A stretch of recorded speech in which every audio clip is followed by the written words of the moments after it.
Picture this scene. The year is 1492. A woman stands in the center of a crowded marketplace in Florence. Her wrists are bound with rough rope that has already rubbed her skin raw. Her hair, once her pride, has been violently shorn to the scalp, leaving bloody patches where the shears cut too deep. She has been stripped to the waist, her bare skin exposed to the February cold, and the eyes of hundreds of townspeople who have gathered for the spectacle. Rotten vegetables fly through the air. A cabbage strikes her face, the putrid juice mixing with her tears. Men shout obscenities while their wives watch in silence, knowing that but fortune they could be standing in her place.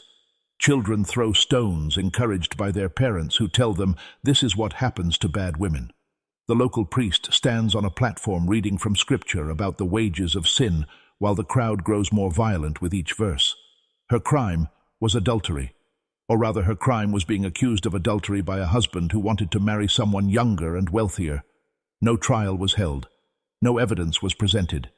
His word alone was enough to condemn her to this public torture. But this is not even close to the worst fate that awaited women accused of infidelity throughout history. Across every civilization on every continent for thousands of years, nothing provoked more horrific punishments than accusations of female unfaithfulness. From the river trials of ancient Mesopotamia to the burning stakes of medieval Europe, from the stoning grounds of the Middle East to the drowning cages of Germany, women accused of straying faced tortures so revolting that even hardened historians struggled to document them fully. The punishments were never just about the alleged crime. They were about control, about terror, about keeping half the population in submission through spectacular displays of cruelty.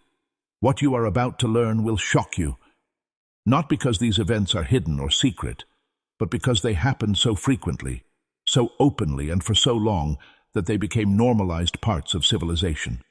These were not aberrations or excesses. They were the law. They were tradition. They were considered moral and necessary by the very societies that created them. And the last punishment we will cover is so grotesque, so utterly dehumanizing, that even the chroniclers of the time hesitated to describe it in full detail. It was not death they feared to document, but something far worse than death. Something that turned women into living warnings, breathing monuments to male control, walking corpses who were denied even the mercy of the grave. Before diving into these forgotten stories of institutional cruelty, if you enjoy learning about the hidden truths of history, consider hitting that like button and subscribing for more content like this. And please comment below to let me know where you're listening from. 3,800 years ago, in the cradle of civilization itself, King Hammurabi of Babylon carved his laws into stone. Among the 282 laws that would govern one of history's first great empires, several dealt specifically with female adultery. The punishments were not just severe.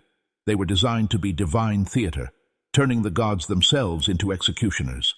Law 132 states that if a woman is accused of adultery but not caught in the act, she must throw herself into the river. This was not mere execution. This was trial by ordeal, where the river god would determine guilt or innocence. If she drowned, her guilt was proven, and her death was justified. If by some miracle she survived, the gods had declared her innocent. But survival was almost impossible. The accused woman would be brought to the banks of the Euphrates at dawn. The entire community would gather, turning judgment into entertainment.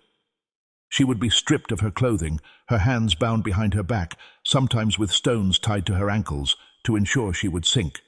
The priests would chant prayers, calling upon Enki, the river god, to reveal the truth through her fate. Then she would be thrown in, not pushed, not lowered, but thrown with force into the deepest part of the current.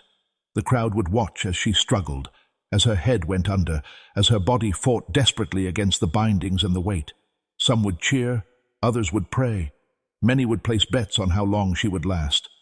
When her body finally went still and sank beneath the surface, it would be left there for 3 days. The river was considered sacred, and retrieving the body too soon would anger the gods.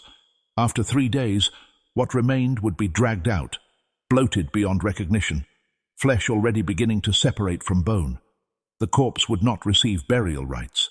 Instead, it would be displayed as a warning to other women, left to rot in public view until the smell became unbearable, or wild animals carried away the pieces. But here is the truly insidious part of this law. The accusation alone destroyed the woman's life. Even if she somehow survived the river ordeal, she would return to a community that had watched her thrown naked into the water that had cheered for her death. Her property would have been seized. Her children would be considered tainted. No man would associate with her for fear of being contaminated by her shame. Survival meant living death, social execution that lasted until actual death finally brought mercy. Archaeological evidence from ancient Babylon shows mass burial sites near rivers containing primarily female skeletons, many with signs of drowning and bound limbs. Conservative estimates suggest thousands of women died in river orals during Hammurabi's reign alone, but the practice did not end with him. It spread throughout Mesopotamia, adopted by the Assyrians, the Hittites, and eventually making its way into European law, where it would persist for another 3,000 years. The river ordeal was particularly cruel because it exploited women's lower body mass and muscle density compared to men. Women naturally have higher body fat percentages, which should help with buoyancy. But when hands are bound and weights are added, this advantage becomes meaningless. The priests who administered these ordeals knew this. They designed them to be essentially impossible to survive while maintaining the fiction that divine justice was being served. We have recovered clay tablets from ancient Samaria that record the last words of women about to face the river ordeal. One reads, "I call upon Inanna to witness my innocence, though I know the river will take me. Tell my daughters to be silent, always silent, for silence is their only protection." Another says simply, "My husband tires of me. The river is his solution. The gods are his excuse." But if drowning in rivers was how Mesopotamia dealt with accused adulteresses, Rome preferred something more visible, more permanent, and infinitely more cruel. In ancient Rome, a husband's power over his wife's body was absolute. The concept of pater gave the male head of household the power of life and death over everyone under his roof, including his wife, children, and slaves. But when it came to adultery, Roman law did not demand death. It demanded something worse. It demanded that the woman be marked, mutilated, transformed into a living symbol of shame that would walk the streets as a warning to others. The Lex Julia Deltarius Coercis Endis, passed by Emperor Augustus in 18 BCE, gave husbands the legal right to kill their wives if caught in the act of adultery, but killing was considered the merciful option. More commonly, husbands chose mutilation, specifically the cutting off of the nose, a practice called rhinotomy. This was not random violence. It was calculated destruction of the one thing Roman society valued in women above all else: beauty. The process was ritualized and public. The accused woman would be brought to the forum, the heart of civic life. Her husband would stand before the crowd and recite her crimes, real or imagined. Then, while strong men held her down, he would take a sharp blade and slice off her nose, sometimes her lips and ears as well. The blood would pour down her face onto her clothes, pooling on the stones beneath her.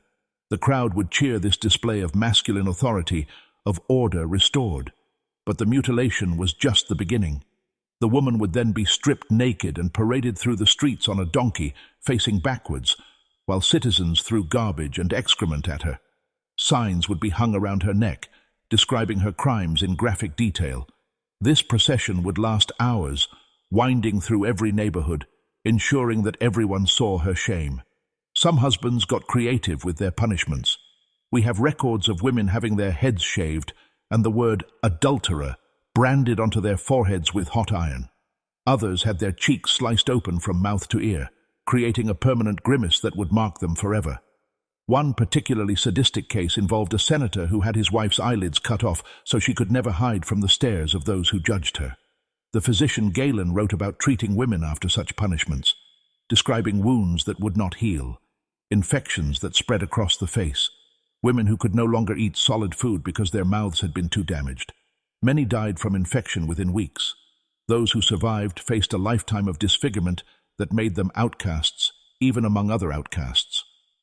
They could not remarry, could not work in any respectable occupation, could not even beg effectively because their appearance was so disturbing that people would flee rather than give them coins.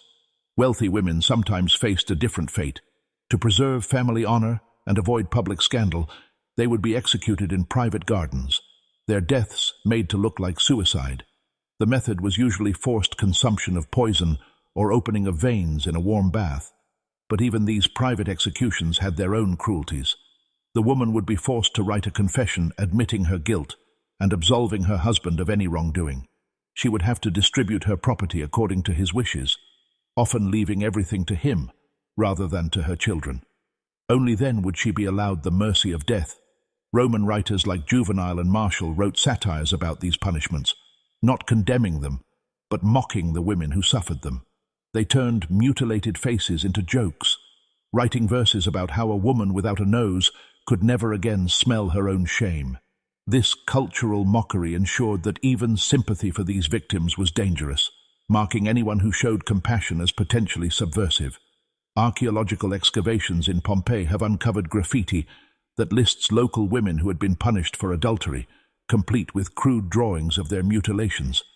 These were not hidden in private spaces, but painted on the walls of public buildings, bathhouse, and marketplaces.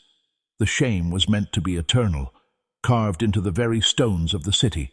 But Rome at least allowed husbands to choose between death and disfigurement. In Byzantium and medieval Europe, the choice was made for them, and it was always the most public, most humiliating option available. By the time the Roman Empire split and evolved into Byzantium in the east and various kingdoms in the west, the punishment of adultery had become even more theatrical. It was no longer enough to mutilate or kill. The punishment had to be a public performance, a morality play where the woman's suffering taught lessons about divine justice and social order. In Constantinople, the heart of the Byzantine Empire, adulteresses faced a punishment called the Parade of Shame. The woman would be stripped completely naked, her body smeared with a mixture of tar and excrement that would stick to her skin and hair. She would then be placed backwards on a donkey,